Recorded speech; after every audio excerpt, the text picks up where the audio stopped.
All right, we are ready to start our next presentation. If you've never seen Lake Speed Jr. talk about oil, you are in for a treat.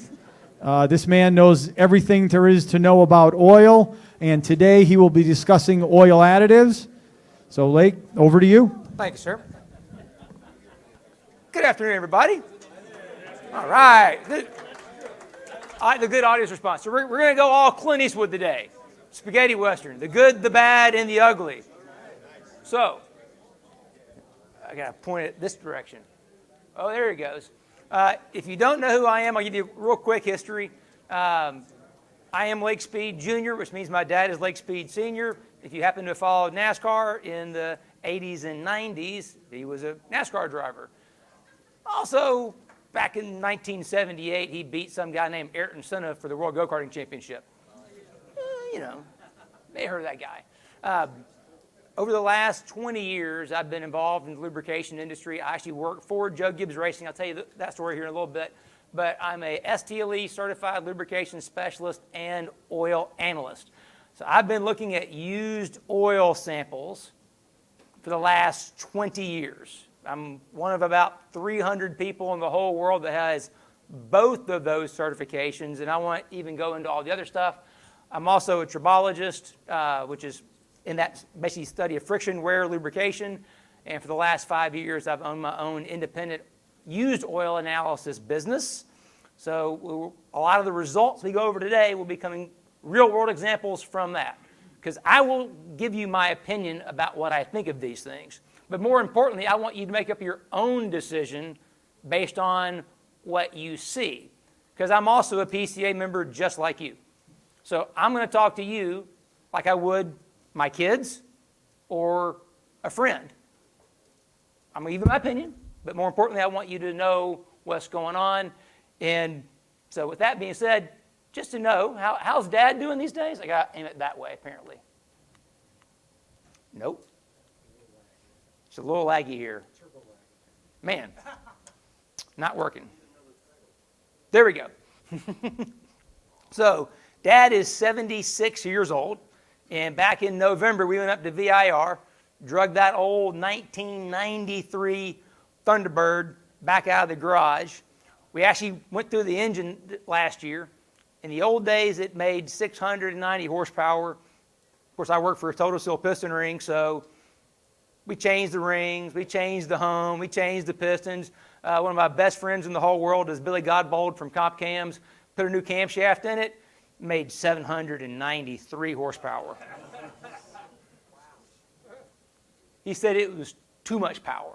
Blow the tires off of it. So we had a big giant carburetor. We were going back probably in April with a smaller carburetor because he's like, literally, if I touch the gas, it just blows the tires off the damn thing. If you've ever been to VIR, that's not really a good thing, right? Because there's not a whole lot of track there. But anyway, he had a great time. So Dad's doing really good, still races go-karts. Okay. So, a little bit of history, just so, again, so you know where we're coming from. We're going to touch a few things as we go through. So, back in 1999, Joe Gibbs Racing actually lost the championship that year by the points total of one race. Now, they actually fell out of several races that year, too, during races that were both due to tappet camshaft lifter failures. Now, the backstory, if you don't know this already, is that from 1992, when Joe Gibbs Racing was founded, up to 1998, we were sponsored by Shell. You remember the old 18 Interstate Batteries car driven by Dale Jarrett, had the Shell Fire and Ice logos on the side of the car. Well, Shell, turns out, happened to be one of the companies that is co-owners of one of the 4 additive companies on the planet that actually make oil and fuel additives. So think about all the different brands of additives and lubricants that you see when you walk into a parts store. There's a whole bunch, right? Only 4 companies on the planet that actually make the stuff that go into every one of those bottles. Lubrizol, Afton, Chevron Oronite, and Infinium. Well, Infinium is a joint venture between Shell and ExxonMobil. So when we were sponsored by Shell, everything was good, no problems, because they actually made a special oil with the correct additives in it for our race cars. Life is good. And in 1998, Shell decides crude oil is $12 a barrel. We can't afford to be in NASCAR anymore. We're out. So in 1999, fortunately, Home Depot steps up. They're the sponsor, but Home Depot doesn't make oil. They don't own an additive company. And we're using just whatever we could get off the shelf at the parts store that made good power, and we're failing camshafts left and right, and we're pulling our hair out. Long story short, we found out about Lubrizol. You've probably heard the word zinc or ZDDP in relationship to motor oil. In 1941, Lubrizol invented it. We found them, entered into an agreement with them. They began developing oils for us. They solved all of our flat tappet camshaft failure problems. And in 2000, we won the NASCAR championship with 0 engine failures over the course of the entire season.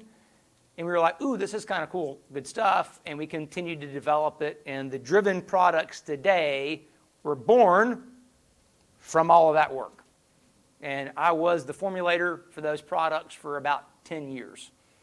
I don't do that anymore, but that's my background, so know that I may be slightly biased towards certain products, but that's because I invented them. So, with that being said, let's get started. Let's start with the good. The only good additive is a fuel additive. In my opinion, if you have to put an additive in your oil, it means you have the wrong oil. Period, full stop, end of story. I'll elaborate as we go on through the thing. But fuel additives are actually really important. I don't care what brand you use. What those four have in common is called polyetheramine, PEA. It's a detergent additive because in the United States, regular fuel, be it gasoline or diesel, has either no detergent additives, that'd be the diesel, or a very low level of additive, that would be called LAC gasoline. And what happens is fuel is the enemy of your oil and in your engine, by extension. What makes your oil go bad is combustion byproducts, primarily fuel dilution. You ever wonder how the oil life indicators in certain cars work? Now, some of them are just clocks, and those are useless. But like the GM oil life indicator actually is calculating the oil to fuel ratio. Because the same base oil that goes into your engine oil that might last 7,500 to 10,000 miles on a good day can last 10 years in an industrial turbine. What's the difference? They're both hot. In the turbine, what is not present? Water and fuel. There is no exposure to combustion. So the water from combustion, unburnt fuel, or liquidized fuel that made it past the rings, that's the enemy of your oil. That oil life indicator happens to know how much oil is in that sump, or how much should be there. It also knows the injector duty cycle. It can know how much fuel has gone through that oil and can determine, therefore, when to change the oil. It's literally that simple. How does it know how much fuel has gone through into that oil? Injector duty cycle. Right, but is that like let's call it a pre-programmed guesstimate, or based on the fact that the injectors are at idle more as opposed to being at full running speed? It knows how much fuel it's delivering, but based on how much the injector's firing, right? Idle is going to be less than that. It also happens to know what the engine temperature is. So when the engine is cold, you're going to get more moisture buildup. So if you think about it like a debit and credit system, it's debiting oil life when the engine's cold because you're getting more fuel, more moisture buildup. Now you get up there on the highway and you're just cruising on the interstate, your oil life actually goes up, right? Now you start towing a trailer behind it and now put more load to it, put more fuel to it, now it goes back down again. So it's looking all, it's actually really smart. I'm going to do a YouTube video about it because actually know the guy that helped develop it for GM, and they did some really cool testing. We're going to do a video to show you the testing to back up that you can actually trust that one. Don't trust the ones in Toyotas. They're just a clock. They're not very good. But these are diesel injectors. I mean, you can see when you have a dirty injector, you get very poor atomization because engines do not burn liquid fuel. They only burn vaporized fuel.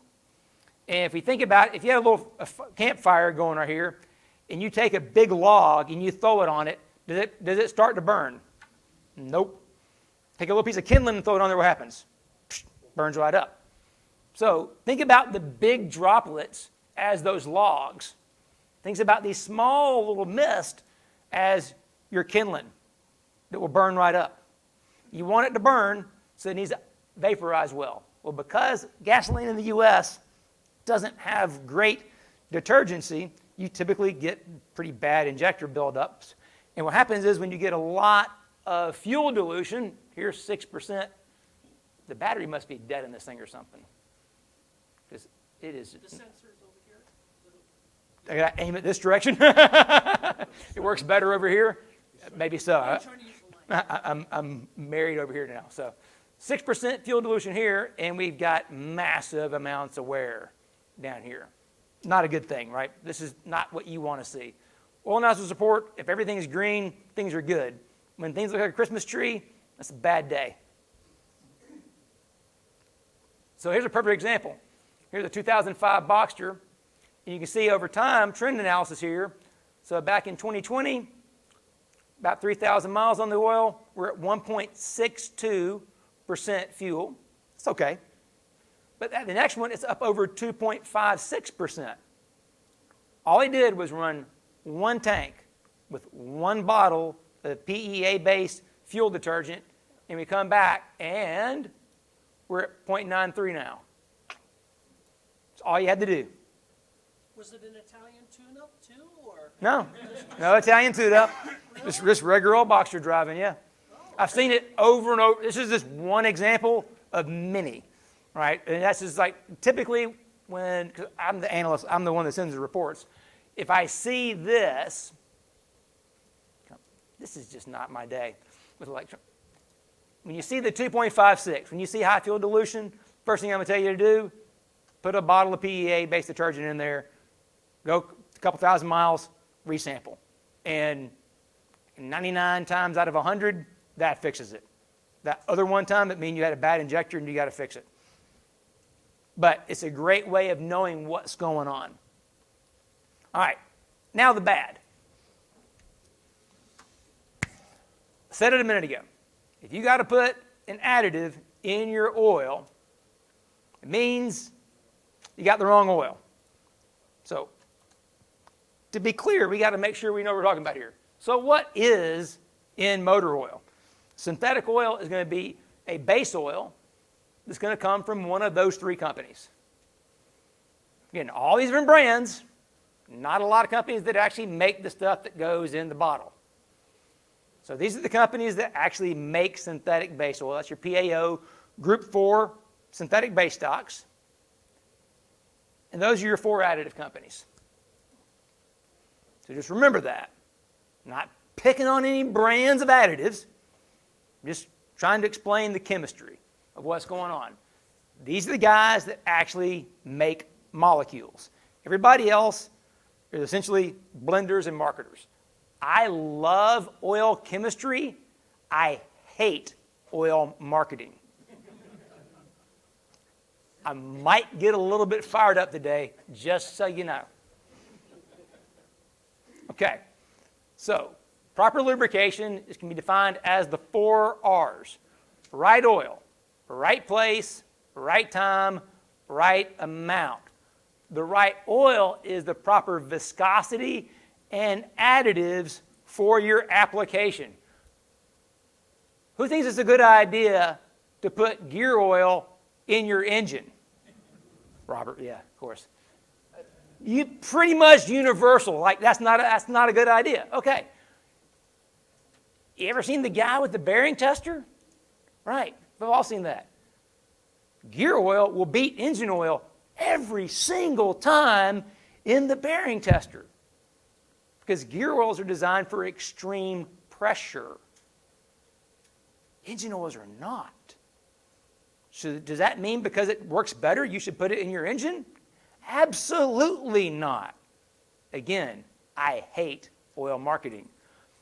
So when it comes to zinc, we got to understand how zinc works. ZDP is a polar molecule. It's attracted to a steel, iron-based surface. But then it has to react with that surface. If we had a 55-gallon barrel full of ZDP right here, right now, and we grabbed a camshaft and dipped it in there and pulled it out, it is not lubricated. It is not protected. The ZDP has to react under temperature and load to create a film. It actually interacts with that metal and creates a film. Now, here's the thing about zinc that most people don't know. On our base x-axis here, we're going to be level of ZDP.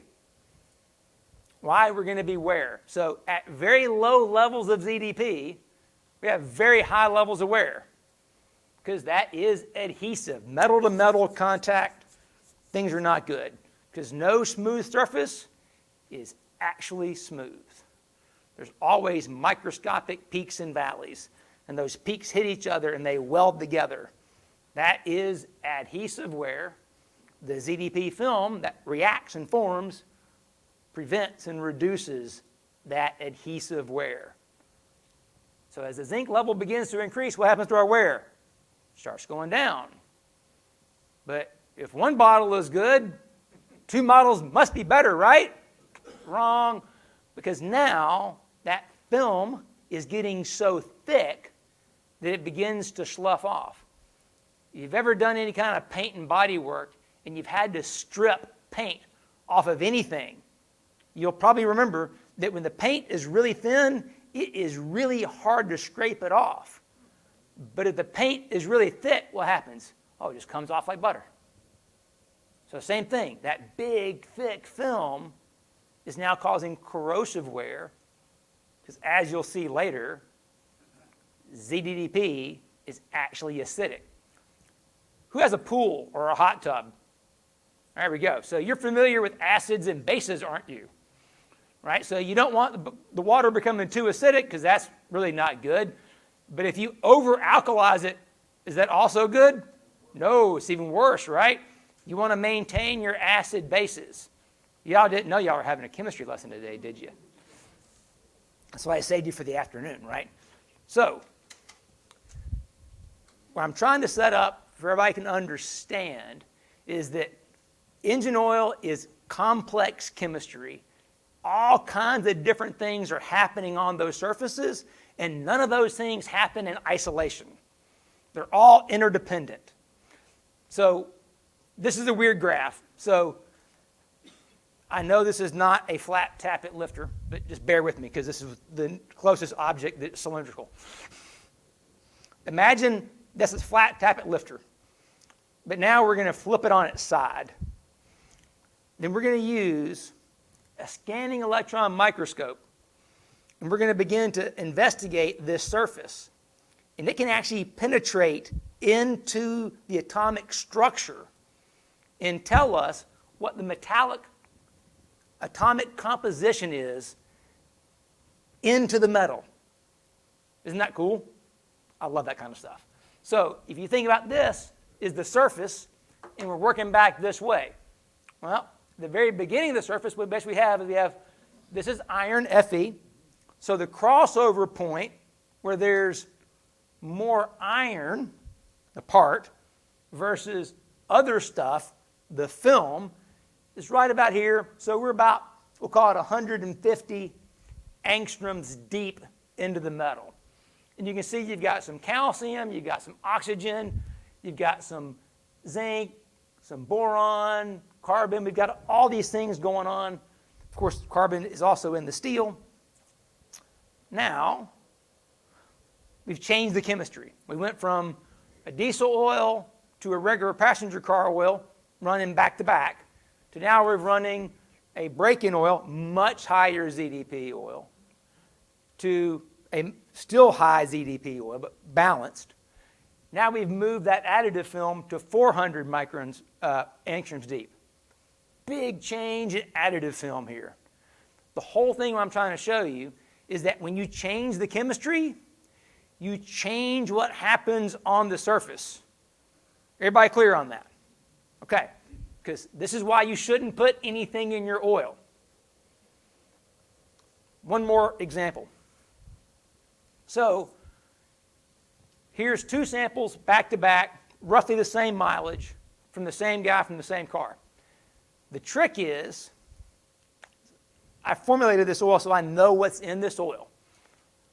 So when I look at the first sample, it was the factory oil first, which we never analyzed that. But here's the first sample after changing the oil. There isn't magnesium in that formula. And the phosphorus level of that oil is higher than this.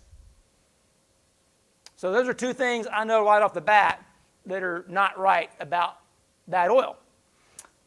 Why is that? It's because just because you drain the oil out doesn't mean you got it all out. And secondly, there's already an additive film on all those surfaces. The oil is a carrier. So you drain the oil out, but there's an oil film and everything, and the additives are on the parts. So now I changed the brand of oil, changed the chemistry. That old oil film, that old additive chemistry, guess where it goes? It comes off those parts and back into the oil. That's where all this came from. And even after a second oil change, there's still some left. We're still not back up to the 1,200 parts per million phosphorus it should be after two. Now, why does any of that matter other than it's just kind of interesting conversation if you're a geek like me? What matters to your engine is that I went from basically, we'll call it 12 parts per million or 22 parts per million wear metals of iron and copper combined to 5. I'm not great in math in my head on the fly like Rockefeller was, but that's like 75%-ish difference. That's significant. Again, I'm setting you up. Should you put something in your oil?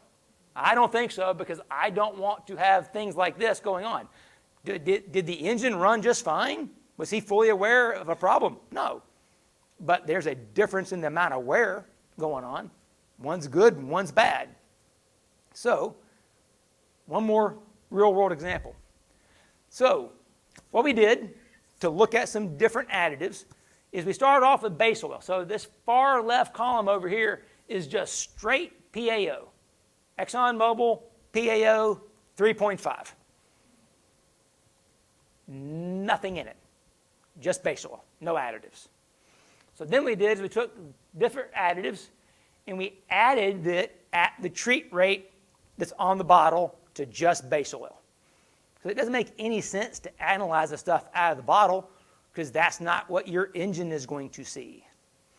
It's going to see it diluted. So what is it actually doing?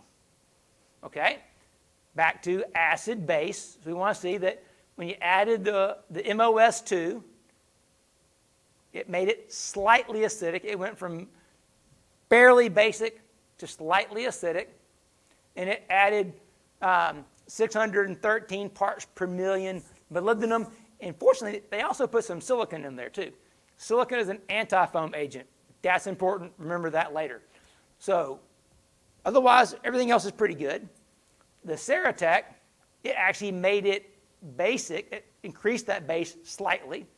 But that's because they put some calcium in there. So that's a detergent that is going to basically add some base to it because they also put in some moly and some zinc and some phosphorus. So that all this little, and boron, all that little bunch right here must have been a little bit acidic. So they put in a little bit of calcium to neutralize it out. But that's how much it's going to change it. And then the old Lucas stabilizer. And you can see that what it did is it increased the viscosity and added nothing else. What else isn't in there? Silicon. So I thickened the oil, which treats at a 20% treat rate, by the way. So 20% of what your crankcase oil will be that, with no anti-foam. So I'm reducing the foaming capability, or increasing the foaming tendency of my oil, not only by thickening it, but also by diluting my additive package and diluting my anti-foam package. So it's definitely the one you should not use. If you used it and your engine got quieter, it means you need a thicker oil, not Lucas Oil Stabilizer, because you're diluting your oil. You don't want to do that.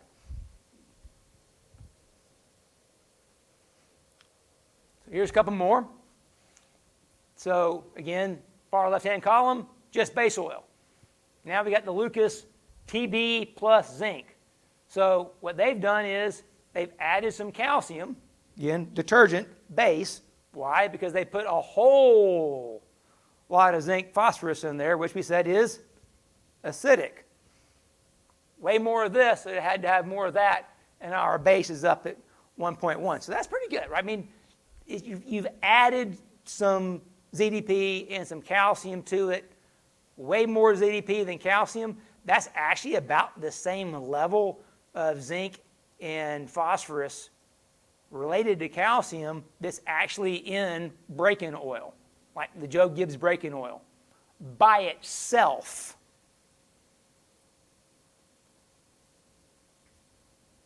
You already saw what a difference that made in terms of the film, right?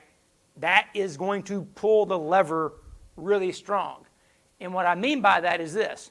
Someone will say, I use XYZ additive, and I picked up, 5 horsepower.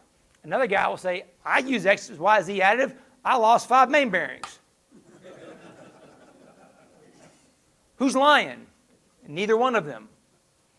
The reality is, when you do something like this, you're playing chemical Russian roulette with your engine. Because I think, as we've already demonstrated, that even small changes in the additive chemistry can have big impacts. So the guy that picked up 5 horsepower, well, the additive he used happened to work well with the existing oil. They work synergistically. So he was good. And as long as that manufacturer, that marketer, doesn't change who they buy their additives from, which they won't tell you that on the bottle, you still will be good. But the other guy, they used a different one, and it didn't work. It was bad. So I'm not denying anyone's experience. What I'm trying to explain to you is that there are variances in the chemistry, and that can cause some problems sometimes. So let's cover the ugly now. And one of those is there for a reason. Okay, back to the same thing. Far left-hand column is base oil alone. When we put in seafoam, we couldn't even measure the viscosity because it boiled. The flash point, it means if you have a cup of it and you put a open flame above it, it will actually not combust, but it'll like a little wisp of flame. 55 degrees Fahrenheit. Uh-huh.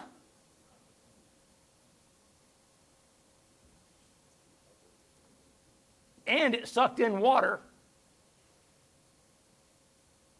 So, yeah, don't put that stuff in anything you care about. I mean, that's just downright scary. And the next one is the Rizlone ZDP. So we had the Lucas ZDP additive. Now we've got the Rizlone Hyper ZDP additive. And they put in a fair amount of phosphorus and zinc, not as much as the Lucas, but they skimped out on the calcium, and now it's acidic, like by a lot. Yeah. You getting the picture, guys? Yeah. And then this stuff called Oil Extreme. We had to redilute the sample by 50% to be able to run the base number test.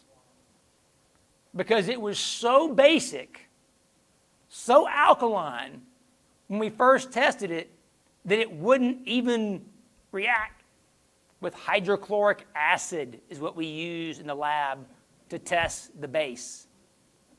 It was oil extreme, okay. They got that part right. Extremely dangerous, maybe? So yeah, that one's off the charts. So that's why it's in the ugly category. All right, so enough bashing just by looking at their chemistry. Let's look at some real-world results and see if we can have some fun with that. Okay, so here's a guy that took liquid moly oil. He added liquid moly Ceratec and engine flush all at the same time. Now, the great thing is we had history. This is where his life was before, just using the oil, not putting anything in his oil. And I believe this was a BMW engine. So at 2,500 miles, he had right around 2,400 parts per million of iron. So your chromium was at 1.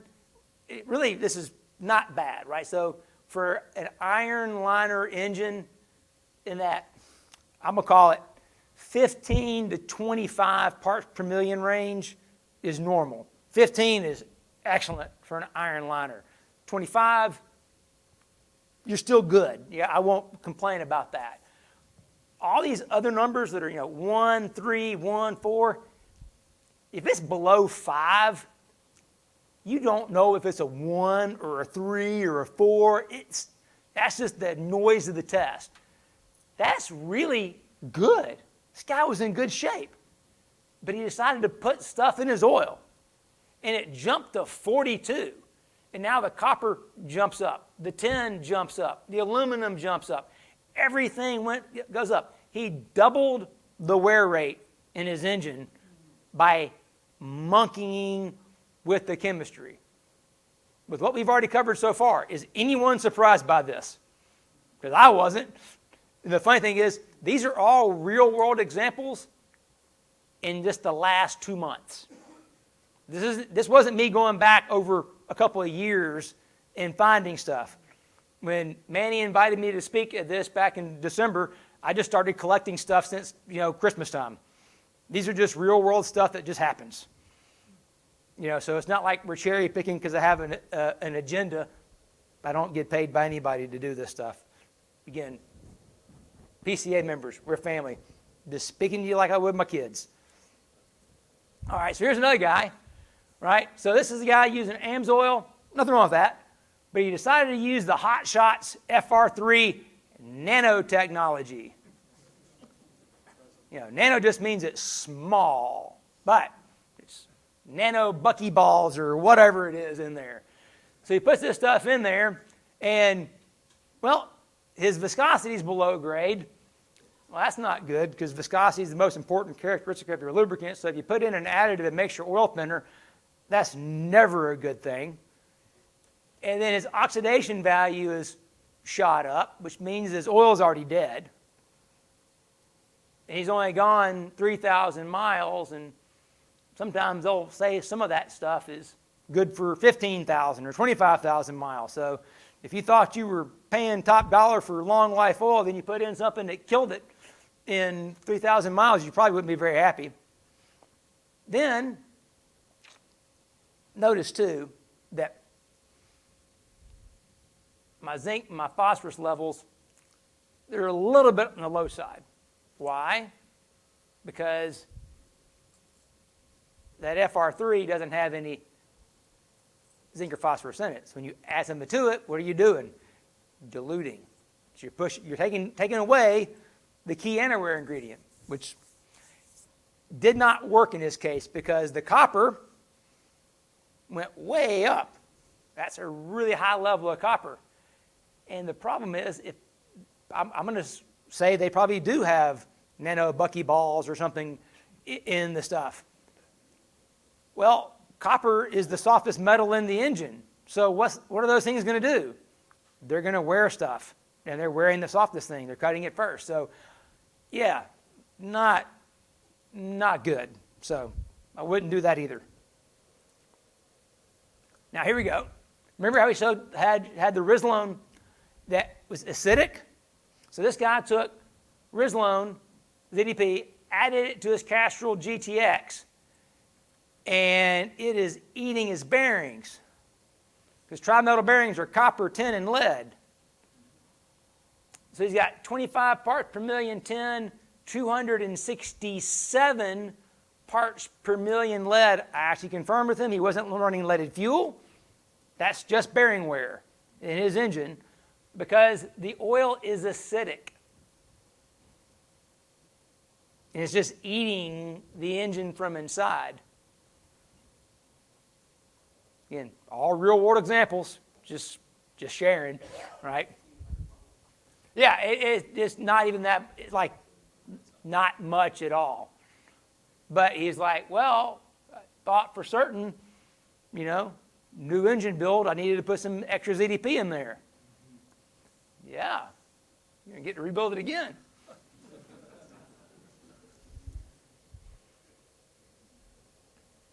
Hits keep coming. We got more. So this guy, this is one of my favorite ones. This was back from November. I saved this one because it was so good I had to save it. He mixed Royal Purple and Castrol half and half, and then did the Lucas stabilizer on top of that. This is really good backyard brewing right here. So it's 1030 with 800 miles on it. Of course, the viscosity is way high because it's supposed to be 10W30s. He was mixing, but Lucas jumped that up. Well, higher viscosity isn't necessarily all that bad. But the problem is he's now made it so thick that his lead level is 16. It's actually picking on it. Now, those numbers by themselves, remember it's 13 isn't that crazy high, and 9 and 16, 8 on titanium because that is a Corvette. It's got titanium retainers, and that's wearing out the engine. Remember, proper lubrication, right oil, right place, right time, right amount. If I make my oil too thick, it doesn't get where it needs to be when it's supposed to be. That's the problem. But the big problem is all of that is in 800 miles. So his wear rate is extreme. That's another issue. If you get oil analysis done and you're not calculating your wear rate, it's easily to be deceived and say, oh, my numbers are good. Well, if you only have a 500-mile sample, it should be low. It should be like almost new oil. It shouldn't be high. So, again, that was one of my favorite ones I saved from months ago because I'm like, oh, boy, this one's too good not to save. Then here's another one where we've mixed Castrol and Motul. And the problem with this is a 2004 911. That's an M96 engine with Lockesil bores. Remember the bore scoring talks? Guess who's got bore scoring going on? That aluminum is one of the first signs of bore scoring. But this is, again, 7,000 miles. He's his backyard brew. And the problem with his backyard brew is it does not have anywhere near enough molybdenum. He's got some zinc phosphorus, but lots of calcium that competes against the zinc phosphorus. Not enough molybdenum, which is what you really need for that. And yeah, that's first sign bore scoring going on. So really bad day for that guy. And we see that fairly regularly these days. So the point is your results may vary because you can throw all these different things in, and we've seen all these wildly different results because of all of these variables. And every engine is different. Rob was back there earlier. I was working on some stuff for the future video I'm going to do, where we've done a lot of testing with a company called Southwest Research. So Southwest Research is the largest independent research organization, at least in the U.S., one of the biggest on the planet, down in San Antonio, Texas. They do independent research for all the major oil companies, automotive companies. Half of their facility is just work for the U.S. military. Incredible place. We've been doing ring on liner testing, where we can take actual cylinder liners, machine it down, take actual piston rings, cut it down, and then we can reciprocate them back and forth in an oil bath. We can measure we can vary the heat, the load, we can put fuel dilution to it, we can analyze those particles in the oil, we can do the oil analysis, we can actually measure the wear scar, we can do all this kind of stuff.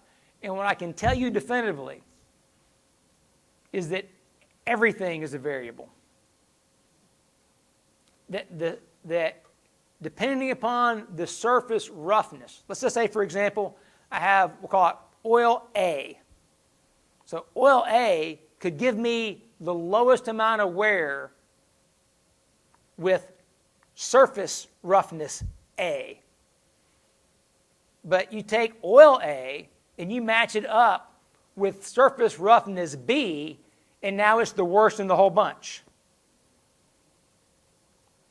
I take oil A, surface A, ring coating A, and now I swap it to ring coating C, and the whole fall apart again. Or it might get really good with ring coating D and be the best of the whole bunch. They're all interdependent, which is why I said earlier, I hate oil marketing, because all of my 20 years of experience in looking at used oil analysis, doing fundamental tribology work, friction, wear, lubrication testing, tells me there's not a single right answer to anything. That all of these variables take place. And if you're not measuring what you're doing, you cannot possibly manage what you're doing. So the worst thing you can do is blindly throw a variable into what you already have running. Because, as I said earlier, it's literally chemical Russian roulette. And I think all of us are here for the same reason. We love our cars, and we love being together and having this bond of this brotherhood of these vehicles. Sometimes we love them, sometimes we hate them. Let's not do something unintentionally to make us hate them more. Any questions? Link, I know some guy has a 2009 911 4S. Mobile 1 0W40 is the recommended oil. And he told me he was mixing in some Mobile 1 that's like the high mileage. I think it's 5W35. Would that be as bad as, let's say, some adding additives? It could be, right? Because, perfect example, depending upon, well, just because it's made by Mobile 1 does not mean the chemistry is the same from viscosity grade to viscosity grade. So that is something. Like, just for example, just the 040 formulation, the regular European formula, has changed in the last year. It is not what it was several years ago. I think it's a change for the better based on what I'm seeing from customer results, but I haven't had a chance to do like my own controlled testing yet to know. But they went from the old API SN rating to SP.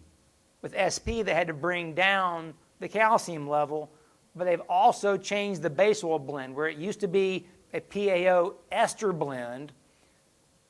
It looks like now it's a PAO, maybe some ester, but also they call it alkylated naphthalene.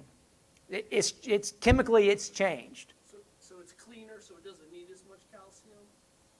or it's a pure, let's say, What it's for is all the direct injection engines.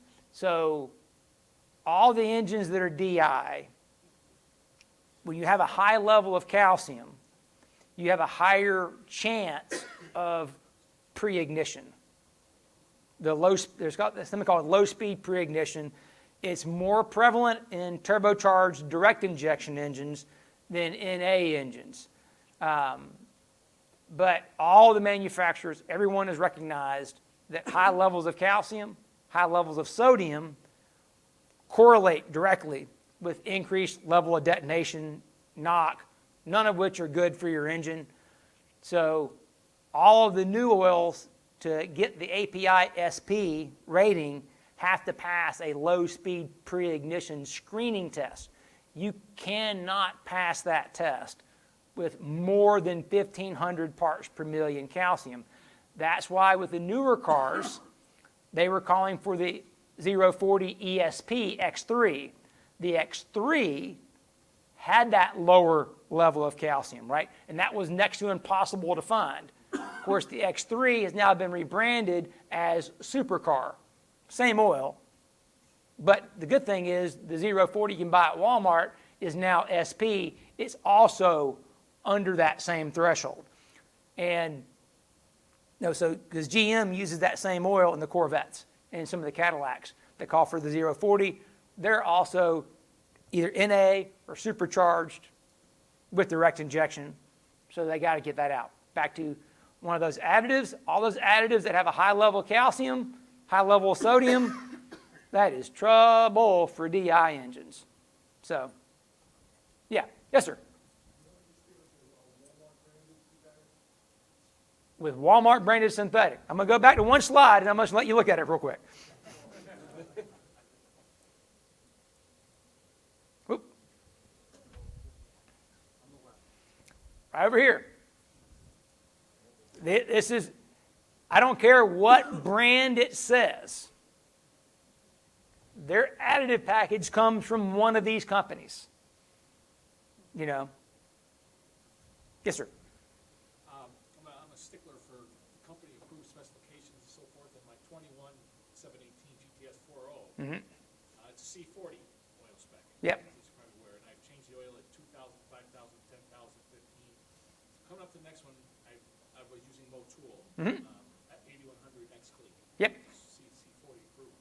I ordered my oil through FCP Euro. Comes in the other day, I'm looking at it in front, says, no more Porsche specification on there. And I thought, did I order the wrong oil? And I picked up, I get my old thing, I look at the same one. No more Porsche spec on there. So I'm just wondering, do these oil companies change their specs for some godforsaken reason? Why would they take the Porsche spec off? My only thought would be that they may have changed the additive package they were using in that one, and that additive package supplier. So, okay, back to this would be tie these together. It's not the oil marketer that does the testing to determine whether or not the oil meets a manufacturer spec. And I agree. Your car is under warranty. The way to choose your oil is not brand first. Throw the brand out the window. Forget about brand. You want to look at the spec first. You want to match the spec and the viscosity that it says to an owner's manual. You're just going to then choose the brand that you trust that will deliver that consistently without changes to that over time. And that also is something you can access that's affordable, it's in your price range. What that's going to do, that is the C's get degrees way to go. You will maintain your warranty, you're going to be fine, you're going to pass the class if you do that. If you want to be valedictorian, you're going to have to do oil analysis and dig a little deeper, because you could have 5 different C40 oils, and for your car, where you live, how you drive, one of them will be better than the other ones. It's just a fact. I can't tell you which one it's going to be. I don't know. I don't know if you do primarily short trip driving up in Maine or if you're a track guy in Southern California. Because how you use the exact same car will vary and depend upon which oil will actually work best for you. These are all these variables I mentioned. I'd love to tell you, I'll just use this. No, if I don't have it, I need data to begin to building things. Like going to the doctor. Would you trust a doctor if you went in and you're sick and they didn't do a blood test before they prescribe you medicine? I'm thinking, no. I'll find out what's going on. Don't look at me or listen to me. What is my body going to tell you? Then I can make a good decision. So Ornite, Infinium, Afton, and Lubrizol, that's who pays Southwest Research and Intertech to do the engine testing to get the OEM approvals, not the marketers. Unless you're someone really, really big, like Shell or ExxonMobil, Valvoline, you got to be a big, big company to have enough bucks to go pay for the testing yourself. One round of testing for a diesel engine oil costs $1.5 million. That's one round of testing. And one's not going to get it done. So usually you're probably $5 to $10 million in order to get one approval. Most likely. Small boutique companies cannot afford to do that. No one can. It was interesting because this oil can still had the BMW approvals on it. It's just the Porsche approval is now gone. It's because whoever they're buying this from didn't have that on there. Why would they all of a sudden stop putting in those additives? A lot of it's global supply chain. It's not like a broken record, but everyone's had the same issues that what you do. And those are just the full synthetic, like the PAO group base oils. There's about 12 companies that make the group 3s that are also called synthetics. And there's not what they call base oil read across. So with some base oils, what they allow you to do, because that testing costs so much, what they'll do is, okay, I'm going to take a mineral base stock from ExxonMobil. I'm going to use my Lubrizol additive package, and I'm going to go test my 5W20. And I'm going to get all my test data on 520. And I can get my pass on 520. By the API rules, once I have a pass with that base oil family, with that additive package, I can now read across to 530, 1030. I can get all those approvals without having doing any more testing. As long as I keep that same base oil family, and all I'm doing is just changing viscosity, not introducing any new components, just changing ratios, I don't have to do any testing. But let's say, for example, they were using a group 3 from, we'll call it ConocoPhillips. But now that group 3 supply, maybe that went up. It's going to be expensive. So I switch over to Petro-Canada now. But I may not have the C40 approval in that base stock because I changed base stock and there's not a read across for group 3. So more than likely, it wasn't the additive change.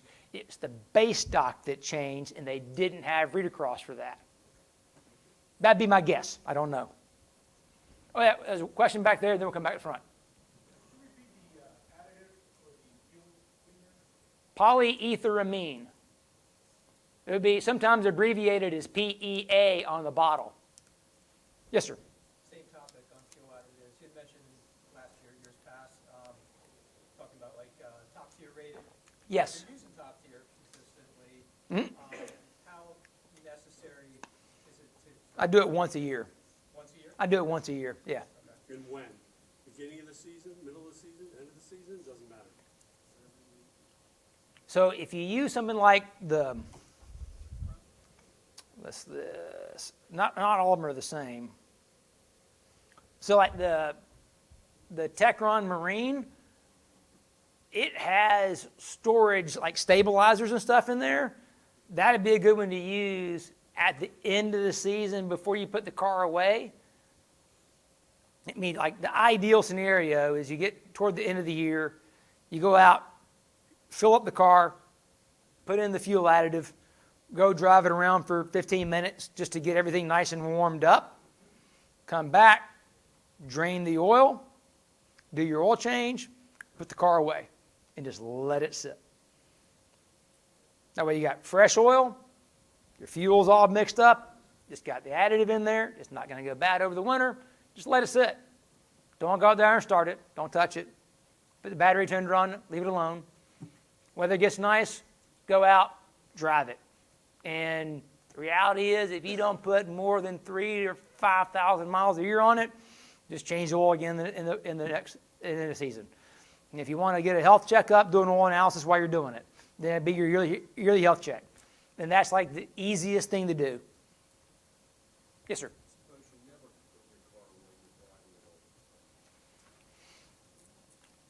Roughly how many years, how many miles per year you put in the car? 5 to 7. Do it in the spring and the fall. Yep. And this particular driven product, which I'm assuming you have some familiarity with, how much is Carb Defender? I've used their driven injector defender. So Carb Defender, injector defender, the exact same thing. The labels changed. That's it. That answers that question. Oh yeah. Again, I made that one, so I know. Yeah, again, this one. Yeah. We'll go you, then you. Yeah. Chef Techron Marine, any difference between Marine and anything else? Absolutely. Yeah. So they have all these different ones, like the regular $5 one. Don't even use it. It's useless. Full system. Yeah. If it doesn't say complete fuel system cleaner, it's pretty much useless. But that Marine one, I mean, all these ones listed are good. That's why they're on the good slide. Yes, sir. You said something about the changing the specification in Europe and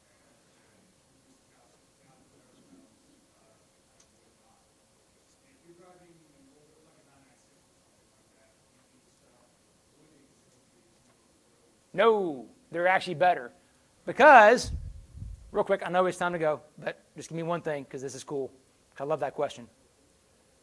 Right, so the main reason that this film is only 150 angstroms deep compared to the next one, which is 400, is the fact that that calcium detergent competes against the zinc. So it's not changed in all the oils as the zinc level. But bringing down the calcium levels has made the zinc more effective. For the first time in 20 years, oil has gotten better. Yeah, they've added magnesium. Yes.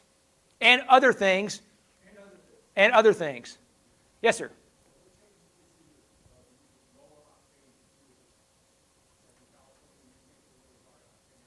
Right. So on octane boosters, I would only use an octane booster if you're going to be tracking the car, because the MMT additive that they use to boost the octane typically will cause deposits in the engine, and it also is like the opposite of a stabilizer for the fuel. It makes the fuel life shorter.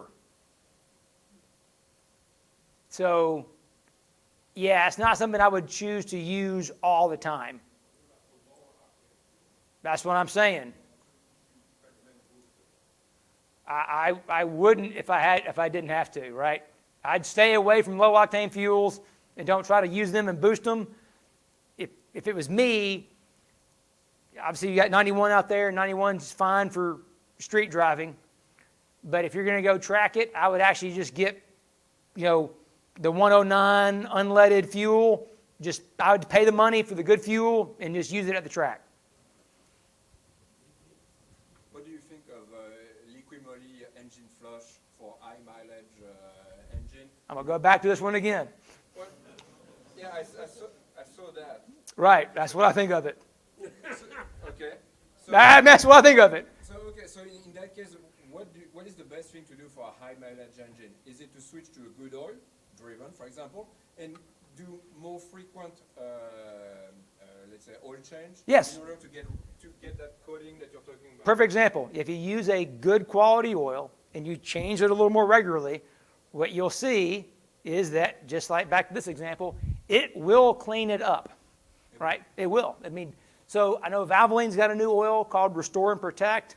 I happen to know one of their R&D chemists. They're real proud of it. They say it really will clean your engine up. I haven't tested it myself. I'm going to go visit and find out. I'll come out with some information on that. But, yeah, I would not use engine flush. No. No, any of it. Like the best is oil change. Yeah. All right. We're all done. They're going to pull me out. So thank y'all for coming today. Appreciate it.